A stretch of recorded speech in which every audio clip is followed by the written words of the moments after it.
Gobierno de la Alhambra. La Alhambra es una antigua fortaleza, un palacio amurallado de los reyes moros de Granada. Desde allí ejercían su dominio sobre este paraíso terrenal, la última posesión de su imperio en España. El palacio árabe ocupa solo una parte de la fortaleza. Las murallas están guarnecidas de torres y rodean de forma irregular la cresta de una colina elevada. Esa colina domina la ciudad y forma una estribación de Sierra Nevada. En tiempos de los moros, la Alhambra podía contener un ejército de 40.000 hombres dentro de su recinto. Y sirvió más de una vez para proteger a los soberanos del furor de sus súbditos rebeldes. Después, el reino pasó a manos de los cristianos. Y la Alhambra siguió formando parte del patrimonio real. En algunas ocasiones también fue habitada por los monarcas castellanos.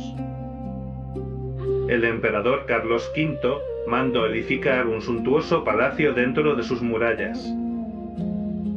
Pero la obra se suspendió por los terremotos continuos. Los últimos monarcas que vivieron allí fueron Felipe V y su hermosa esposa, Isabel de Parma. Fue a principios del siglo XVIII.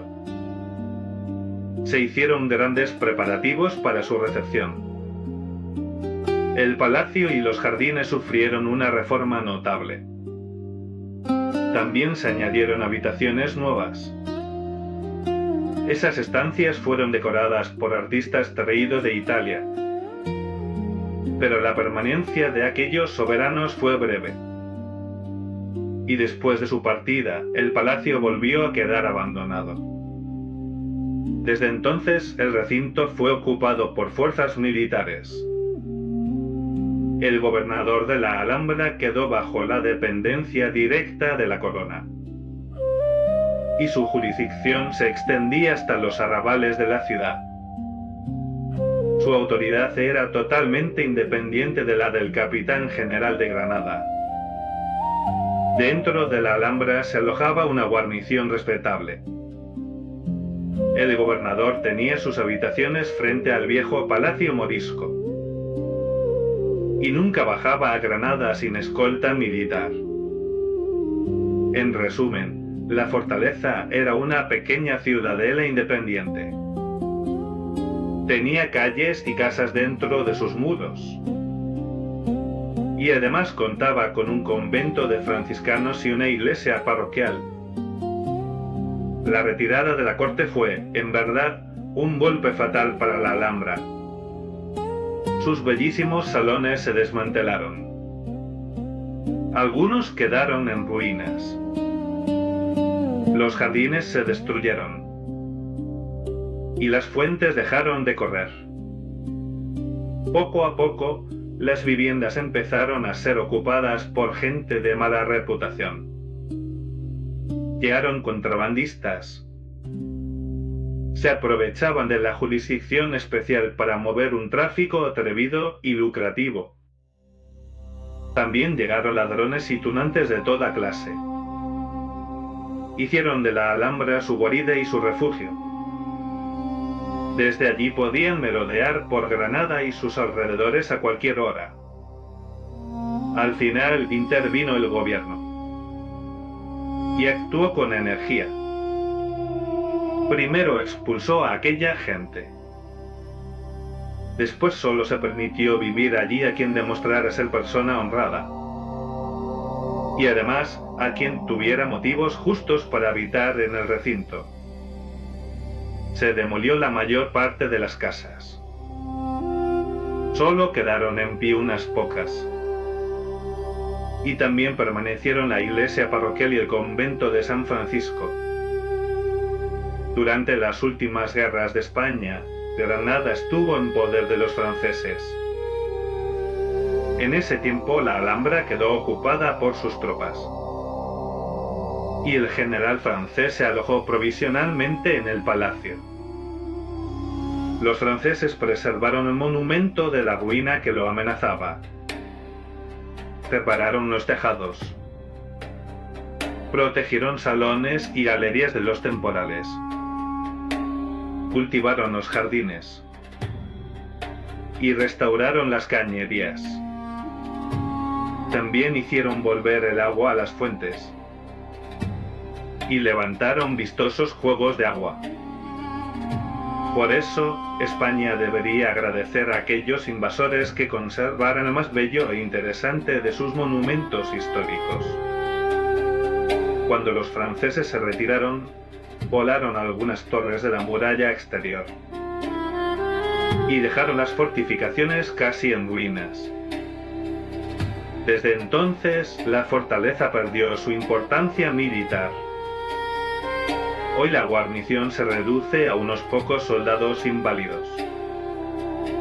Su misión principal consiste en vigilar algunas torres exteriores. Esas torres sirven ahora como prisiones de Estado. El gobernador, además, ya no vive en la colina de la Alhambra. Reside en Granada. Así puede despachar con más comodidad los asuntos oficiales. No terminaré esta breve reseña sin rendir el debido elogio al gobernador actual. Se llama Don Francisco de Serna. Él está empleando los limitados recursos de que dispone para reparar el palacio. Y gracias a sus precauciones acertadas ha evitado una ruina inminente. Si sus predecesores hubieran cumplido los deberes de su cargo con el mismo esmero, la Alhambra habría conservado casi toda su belleza original. Y si el gobierno le ayudara con medios acordes a su celo, este edificio podría seguir siendo una joya nacional. Atraería a curiosos e inteligentes de todos los países durante generaciones.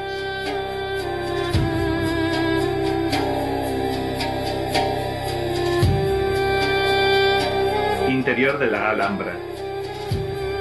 La Alhambra ha sido descrita muchas veces. Los viajeros la han contado con detalle. Por eso, un croquis ligero puede bastar para refrescar la memoria del lector. Así que haré una breve relación de nuestra visita. Fue al día siguiente de llegar a Granada. Salimos de la Posada de la Espada. Cruzamos la famosa plaza de Viva Rambla. En otros tiempos fue teatro de justas y torneos moriscos. Hoy es el mercado principal. Desde allí subimos por el Zacatín. Es la calle más importante. En tiempos de los moros era el Gran Bazar. Todavía conserva un aire de Oriente en sus tiendecillas y callejuelas. Cruzamos una plaza frente al Palacio del Capitán General. Luego subimos por una calle estrecha y tortuosa. Su nombre nos recordó los tiempos caballerescos de Granada. Se llama Cuesta de Gómeres. Toma el nombre de una familia morisca. Esa familia fue célebre en romances y cantares. La cuesta conduce a una puerta maciza. Tiene arquitectura griega. La construyó Carlos V. Esa puerta es la entrada a los dominios de la Alhambra. En la puerta había 2 o 3 soldados veteranos. Iban mal vestidos. Dormitaban sobre un asiento de piedra. Eran los sucesores de los zegríes y los abencerrajes. Cerca de ellos estaba un ganapán alto y flacucho. Llevaba una capa mugrienta de color castaño. Seguramente lo usaba para ocultar su ropa interior, que estaba hecha jirones. El hombre holgazaneaba al sol. Charlaba con un veterano que hacía de centinela. Cuando pasamos la puerta, el ganapán se nos acercó. Se añadió a nuestro paso y nos ofreció sus servicios para enseñarnos la fortaleza. Como viajero, siento repugnancia por estos días oficiosos. Y, la verdad, no me gustó el aspecto del que se presentaba. Supongo que conoce usted bien este sitio. Ninguno mejor, señor, porque soy hijo de la Alhambra. Los españoles suelen expresarse con giros poéticos. Hijo de la Alhambra. La frase me sorprendió al principio. Luego miré su traje. Era humildísimo. Y de pronto la expresión cobró sentido. A mis ojos, aquel hombre era un emblema de las vicisitudes del lugar. Y parecía el descendiente natural de aquellas ruinas. Le hice algunas preguntas. Así comprobé que su título era legítimo. Su familia vivía allí desde generación en generación. Casi desde el tiempo de la conquista. Su nombre era Mateo Jiménez. Entonces le dije, quizás será usted descendiente del gran cardenal Jiménez de Cisneros. Dios sabe, señor. Muy bien puede ser. Somos la familia más antigua de la Alhambra. Somos cristianos viejos. Sin mezcla de moros ni judíos. Yo sé que pertenecemos a una familia noble, pero no recuerdo cuál. Mi padre sabe todo eso. Y conserva el escudo de nobleza colgado en la habitación, en lo alto de la fortaleza. No hay español, por pobre que sea, que no tenga pretensiones de linaje. Así que acepté los servicios del hijo de la Alhambra. Entramos enseguida en una cañada honda y estrecha. Estaba cubierta de frondosa arboleda. Había una alameda en pendiente. También había caminillos alrededor. El lugar tenía asientos de piedra. Y estaba adornado con fuentes. A nuestra izquierda vimos torres de la Alhambra. Asomaban por encima de nosotros. A la derecha, en la falda opuesta, había otras torres. Estaban en lo alto de una roca. Y también nos dominaban. Según nos dijeron, eran las Torres Bermejas. Las llamaban así por su color rojo. No se sabe su origen. Son de una época anterior a la Alhambra. Unos dicen que las construyeron los romanos. Otros dicen que las levantó una colonia errante de fenicios. Subimos la alameda oscura y en pendiente. Llegamos al pie de una gran torre morisca cuadrada. Esa torre forma una especie de barbacana. Y también es la entrada principal de la fortaleza. Dentro de la barbacana había otro grupo de veteranos inválidos. Uno hacía guardia en la puerta. Los demás dormían en pollos de piedra. Estaban envueltos en capotes y arroídos. La puerta se llama Puerta de la Justicia. El nombre viene de un tribunal. Ese tribunal se instalaba en aquel vestíbulo durante la dominación musulmana. Allí se veían juicios simples y causas ordinarias. Esa costumbre es común en pueblos orientales y se menciona con frecuencia en las Sagradas Escrituras.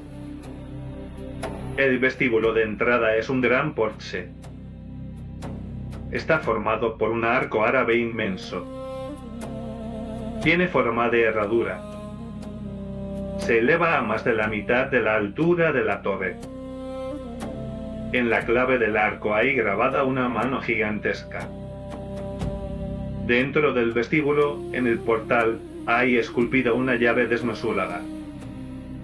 Algunos expertos en símbolos maometanos afirman esto. Dicen que la mano es el emblema de la doctrina.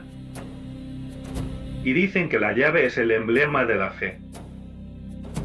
Otros sostienen otra cosa. Dicen que representa el estandarte de los moros de Andalucía. Y lo ponen al emblema cristiano de la cruz. Pero el hijo de la Alhambra nos dio otra explicación. Era más acorde con la creencia del pueblo. El pueblo ve misterio y magia en todo lo moro. Y cuenta supersticiones sobre estas viejas fortalezas. Según Mateo, había una tradición antigua. La aceptaban los habitantes desde tiempos remotos. Y pasaba de padres a hijos. Esa tradición decía que la mano y la llave eran un amuleto mágico. De ese amuleto dependía el destino de la Alhambra. Decían también que el rey moro que la fundó era un gran nigromante. Otros opinaban algo peor. Decían que se había vendido al diablo.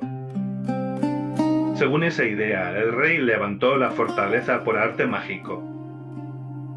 Por eso decían se sostiene desde hace siglos. Desafía tormentas y terremotos.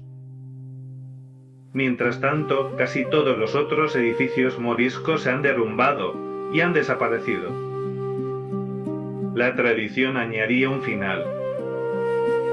Decía que el privilegio duraría hasta que la mano del arco bajara y agarrara la llave. Entonces, decían, la fortaleza saltaría en pedazos. Y quedarían al descubierto todos los tesoros escondidos por los moros. Sin hacer caso de ese vaticinio, nos aventuramos a entrar. Pasamos por el estrecho paso de la puerta. Era un paso encantado, según el vulgo. Nos dio cierto ánimo una imagen. Vimos la escultura de la Virgen sobre el portal. Y pusimos en ella nuestra esperanza contra la magia. Tras atravesar la barbacana, subimos una callejuela angosta. La calle daba una vuelta entre murallas. Luego conducía a una explanada dentro de la fortaleza. La explanada se llama Placeta de los Aljibes. Se llama así por los grandes depósitos de agua que hay debajo. Los moros los cortaron en la roca viva. Servían para abastecer la ciudadela. También hay un pozo muy profundo. Da agua clara y fresquísima.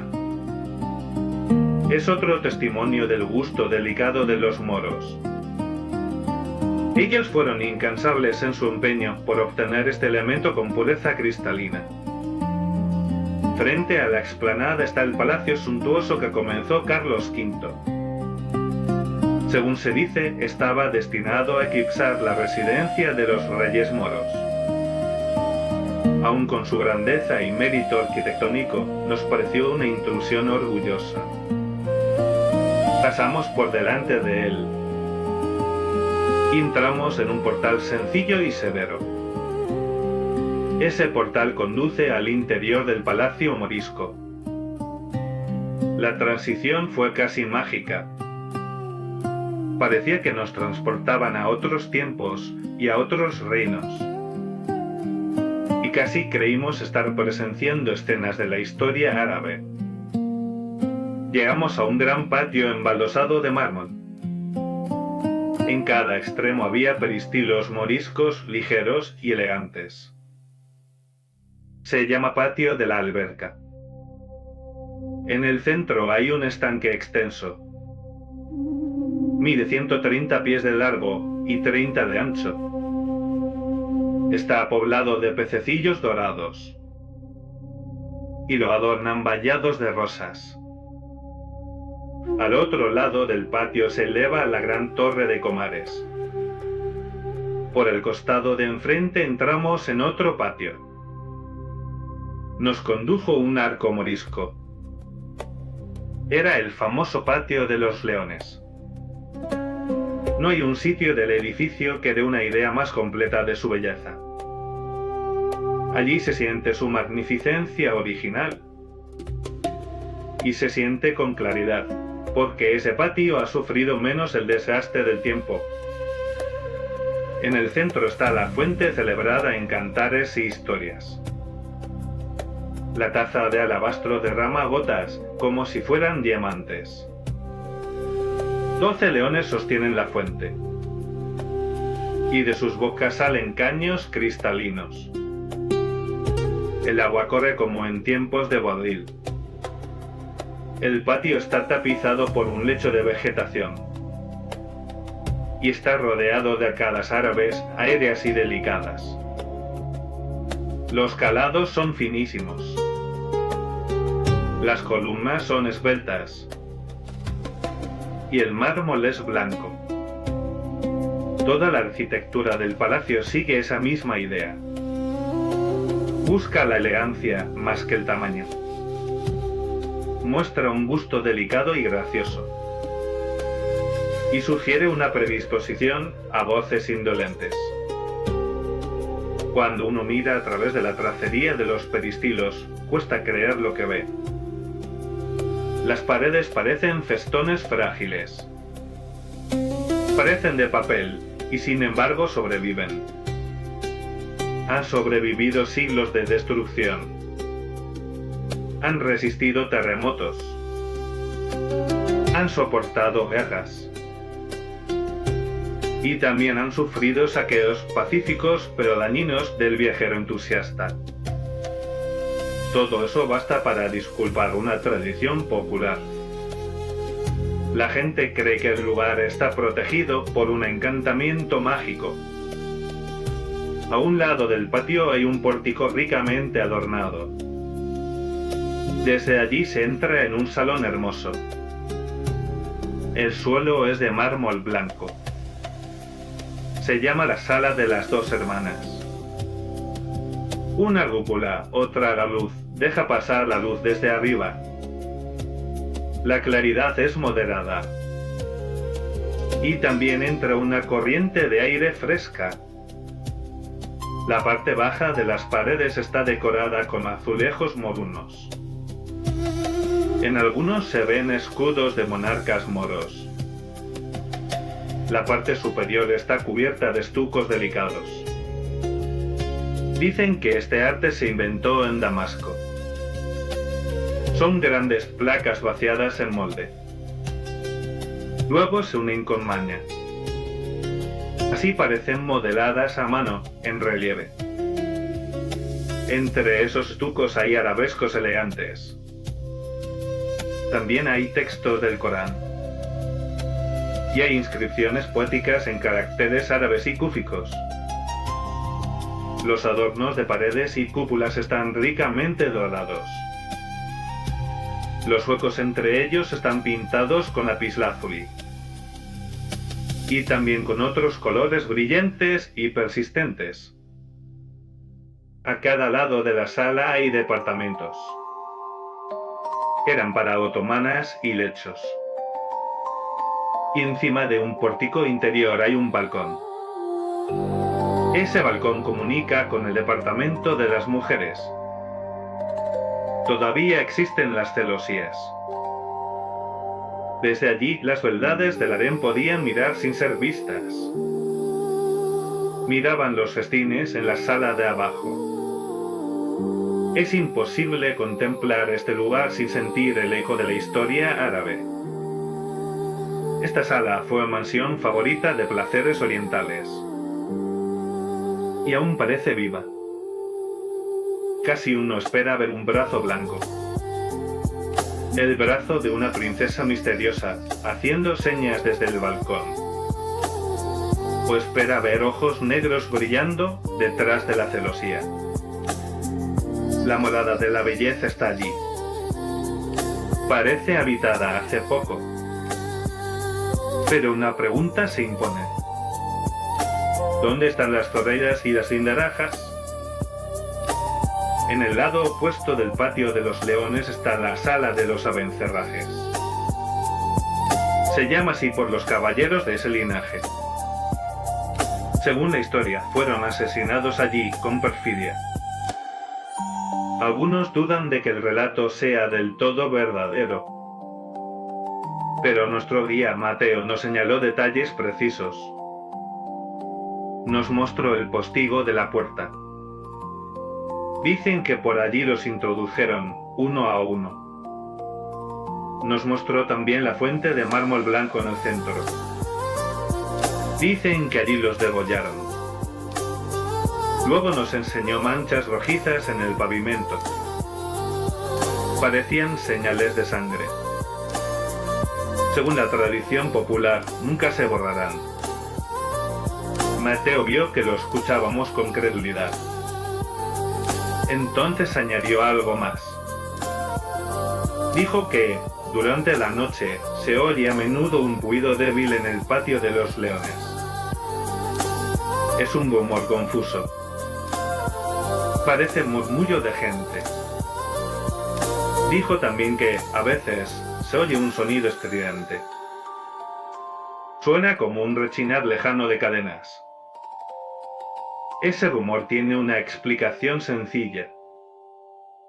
Sin duda viene del agua. Por debajo del pavimento corren corrientes espumosas.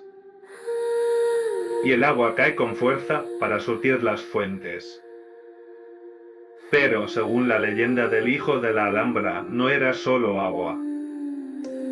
Según él, eran los espíritus de los abencerrajes. Volvían por la noche al lugar de su tormento. E invocaban contra sus verdugos la venganza del cielo. Desde el patio de los leones volvimos atrás. Regresamos hacia el patio de la alberca. Cruzamos ese patio. Luego entramos en la Torre de Comares. Dicen que toma el nombre del arquitecto árabe.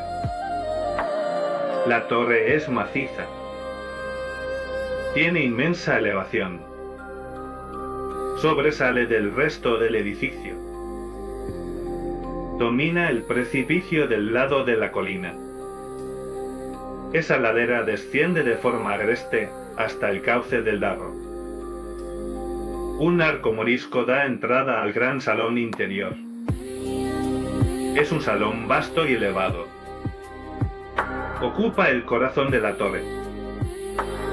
Ese salón fue la sala de audiencia de los monarcas musulmanes. Por eso se llama Sala de los Embajadores. Todavía conserva restos de su antigua magnificencia. Las paredes están ricamente estucadas y decoradas con arabescos. El techo es abovedado. Está hecho de madera de cedro.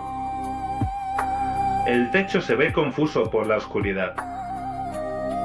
Está muy alto, pero aún brilla con ricos dorados y con bellas tintas del pincel árabe. En 3 lados del salón hay grandes huecos. Están abiertos a través del espesor del muro. Dentro de esos huecos hay balcones. Los balcones miran al valle verde del Darro. También miran a las calles y conventos del Albaicín.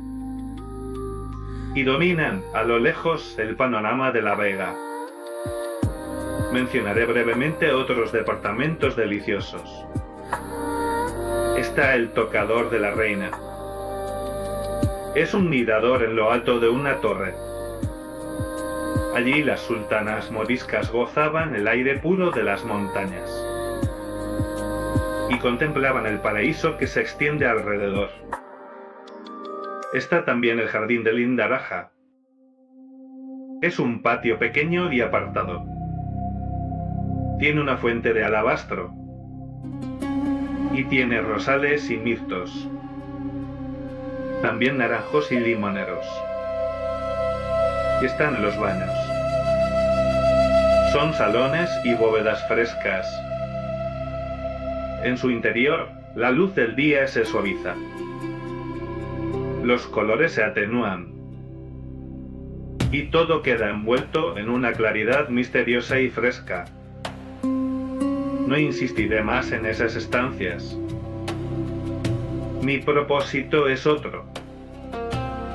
Solo quiero dar al lector una idea general del interior de esta mansión. Si le agrada, puede recorrerla conmigo en las páginas de esta obra. Y así podrá familiarizarse poco a poco con todos sus departamentos. Un caudal abundante de agua llega desde las montañas. Viene por viejos acueductos moriscos. El agua corre por el interior del palacio. El agua alimenta baños y estanques. También brota en surtidores en medio de las habitaciones. Y juguetea en canales estrechos a lo largo del pavimento de mármol. Luego el agua sigue su camino. Primero sirve al edificio real.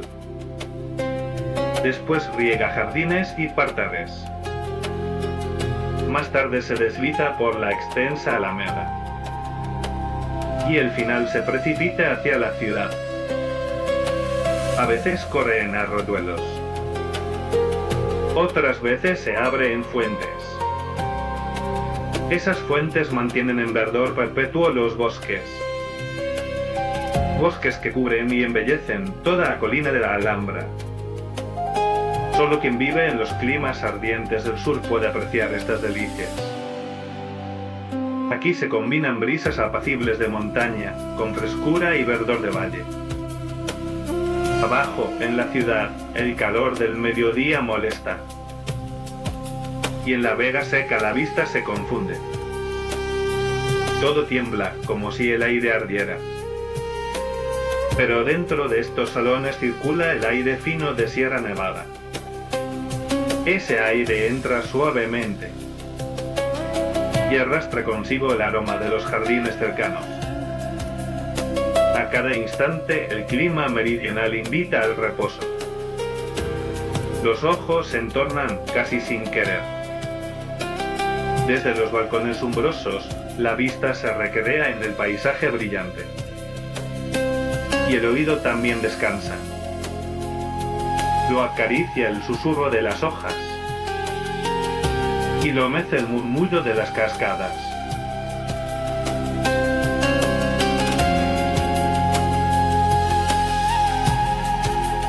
La Torre de Comares. El lector ya tiene un croquis del interior de la Alhambra, pero quizá desee una idea general de sus contornos. Una mañana serena y apacible, decidimos subir a la Torre de Comares. El sol aún no calentaba con fuerza. Todavía se notaba la frescura de la noche. Queríamos contemplar desde arriba el panorama de Granada y sus alrededores. Ven, benévolo lector. Ven, compañero. Sigue nuestros pasos por este vestíbulo. Está adornado con ricas tracerías. Y conduce al salón de embajadores. No entraremos en el salón. Giraremos a la izquierda. Pasaremos por una puertecilla que da a las murallas. Ten mucho cuidado porque hay escalones violentos en caracol. Además, la escalera está casi a oscuras. Sin embargo, por esta escalera angosta y sombría han subido muchas veces los monarcas de Granada. También subieron las reinas. Subían hasta la cima de la torre. Querían ver la aproximación de las tropas cristianas. O querían contemplar las batallas en la vega. Al poco rato llegaremos a la Darbe. Allí tomaremos aliento unos instantes.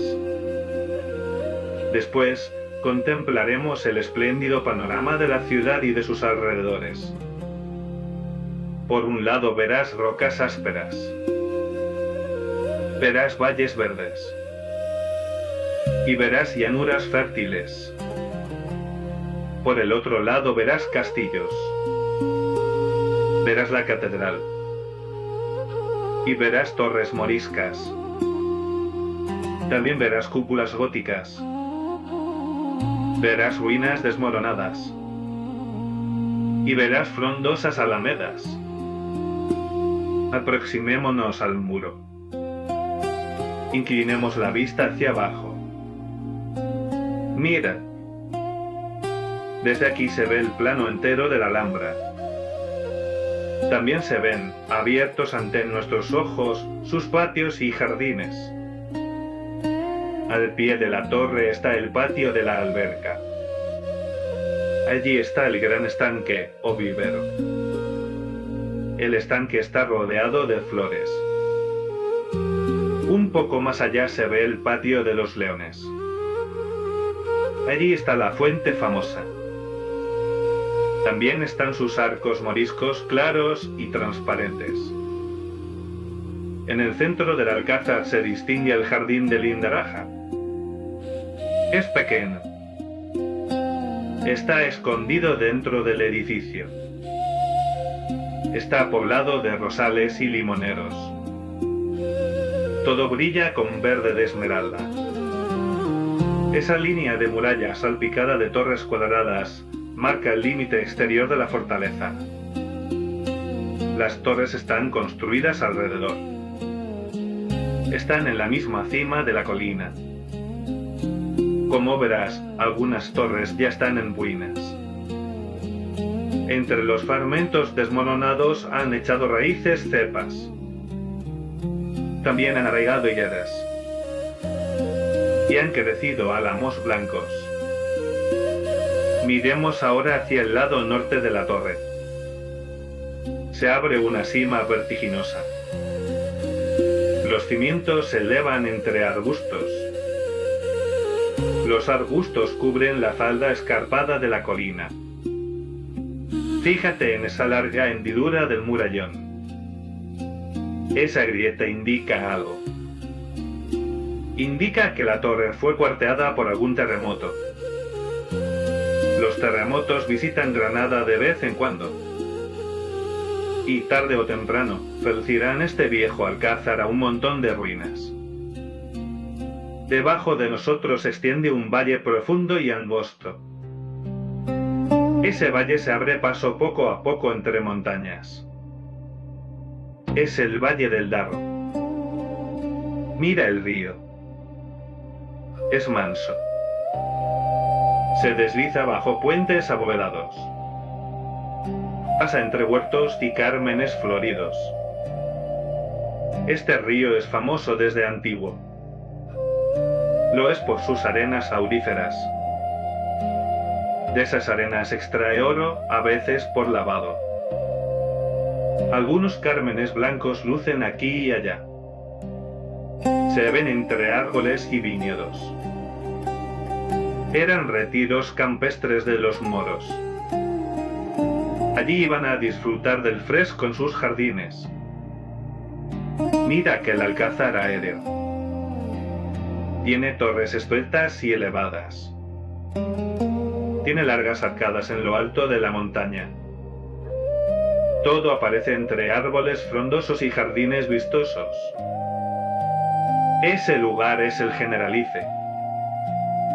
Fue el palacio de verano de los reyes moros. Allí se refugiaban en los meses de calor. Buscaban aires más puros y más deliciosos que los de la Alhambra. En la cima árida de aquella colina se ven ruinas informes. Es la silla del moro. Se llama así por una historia. Dicen que allí se refugió el infortunado Boabdil. Fue durante una insurrección. Desde allí contemplaba, sentado, el interior de su ciudad rebelde. Y la contemplaba con tristeza. De vez en cuando se oye un ruido agradable de agua. Viene del valle. Es el acueducto de un molino morisco cercano. Ese molino está junto al pie de la colina. Más allá se ve un paseo arbolado. Es la alameda de la carrera del Darro. Por las tardes es un paseo muy frecuentado. En las noches de verano es lugar de cita de los amantes. Allí se oye la guitarra a altas horas. Suenan los escaños que adornan el paseo. Ahora no hay más que unos pocos frailes pacíficos. Están sentados allí. También hay un grupo de aguadores. Van camino de la fuente del Avellano. ¿Te has sobresaltado? Es una lechuza.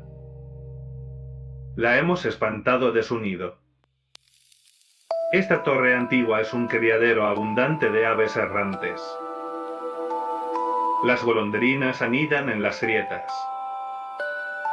Los aviones también. Revolotean durante todo el día. Por la noche todo cambia. Cuando las aves buscan descanso, el búho sale de su escondite y lanza graznidos lúgubres por entre las murallas. Mira, los gavilanes que hemos echado fuera del nido pasan ahora por debajo de nosotros. Rastrean el aire. Se deslizan entre las copas de los árboles y giran por encima de las ruinas que dominan el Generalife. Dejemos este lado de la torre. Volvamos la vista hacia poniente. Mira allá, muy lejos. Hay una cadena de montañas al borde de la vega. Esa cadena fue la antigua barrera. Separaba la Granada musulmana del país de los cristianos. En sus alturas aún se ven ciudadelas fuertes. Sus murallas negruzcas parecen una sola pieza con la roca dura. Sus torreones están clavados en la piedra. También se distingue alguna atalaya solitaria. Está erigida en un paraje elevado. Domina los valles a ambos lados. Lo hace como en otros tiempos. Por uno de esos desfiladeros, conocido como Paso de Lope, descendió el ejército cristiano hacia la Vega. Mira aquella montaña lejana. Es pardusca. Es árida. Parece casi aislada. Su roca maciza se extiende hasta el seno de la llanura. Por sus alrededores se lanzaron los escuadrones invasores. Salieron a campo raso con banderas flotantes y avanzaron al estrépito de timbales y de trompetas. ¿Cuánto ha cambiado el cuadro? En lugar de guerreros con cota brillante, vemos arrieros cansados. Caminan en grupo. Avanzan lentamente por las veredas de las montañas. Detrás de ese promontorio está el Puente de Pinos. Es un lugar memorable. Fue renombrado por una batalla sangrienta entre moros y cristianos.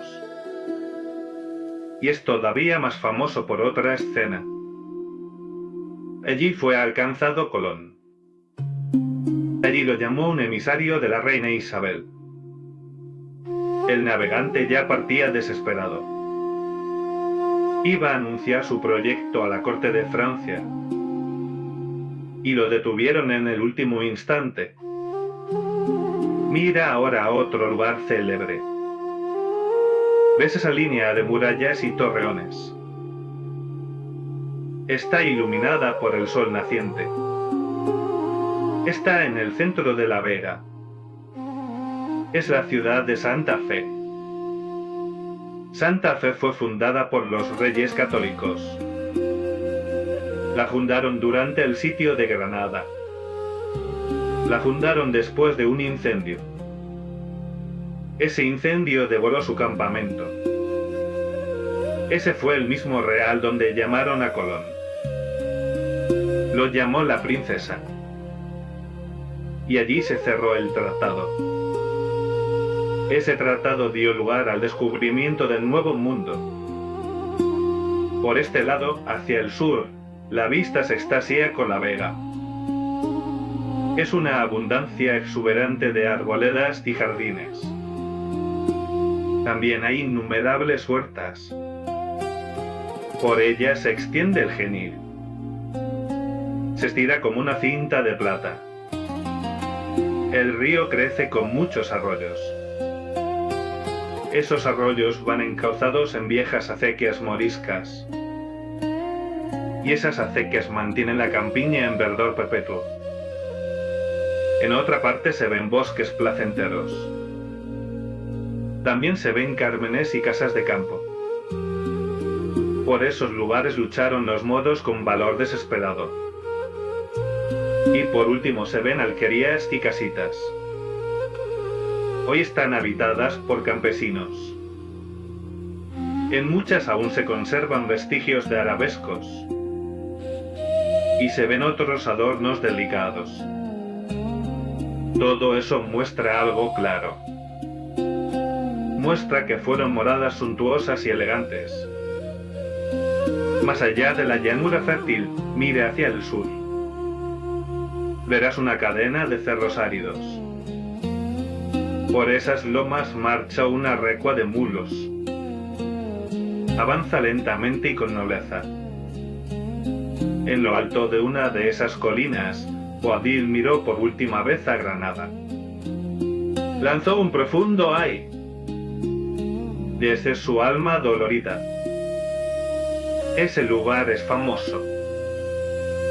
En romances y leyendas lo llaman el suspiro del moro. Levanta ahora los ojos. Mira la cumbre nevada de aquella cordillera lejana. Brilla como una nube de verano. Se recorta sobre el firmamento azul. Esa cordillera es Sierra Nevada. Es orgullo de Granada. También es su delicia. De allí nacen sus brisas frescas. De allí nace su vegetación permanente. Y de allí nacen sus fuentes y sus manantiales. Esta cadena de montañas da a Granada una combinación rara. Es rara en ciudades del sur. Aquí se unen dos regalos. Por un lado, vegetación fresca y aires templados como en el norte. Por otro lado, el ardor vivificante del sol. Y sobre todo, el azul claro del cielo del sur.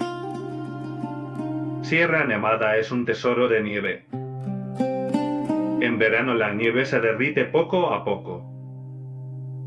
Y el deshielo deja correr arroyos y riachuelos. Esos hilos de agua bajan por valles y gargantas de las Alpujarras. Y al bajar lo transforman todo. Difunden vegetación. Difunden fertilidad. Y tiñen de verde esmeralda una larga cadena de valles encantadores. Estas sierras pueden llamarse la gloria de Granada. Dominan toda Andalucía. Y se divisan desde regiones muy distintas. El mulatero las saluda desde el llano caliginoso. Las mira y contempla sus picos nevados. El marinero español también las distingue. Las ve desde el puente de su barco. Está lejos, muy lejos, en el Mediterráneo azul. El marinero las mira con atención. Y piensa, melancólico, en su gentil Granada. Mientras tanto canta, en voz baja, algún antiguo romance morisco. Basta ya. El sol aparece por encima de las montañas. Sus resplandores caen sobre nuestra cabeza. Ya el suelo de la torre arde bajo nuestros pies. Abandonemos la torre. Bajemos a refrescarnos. Busquemos las galerías contiguas a la Fuente de los Leones.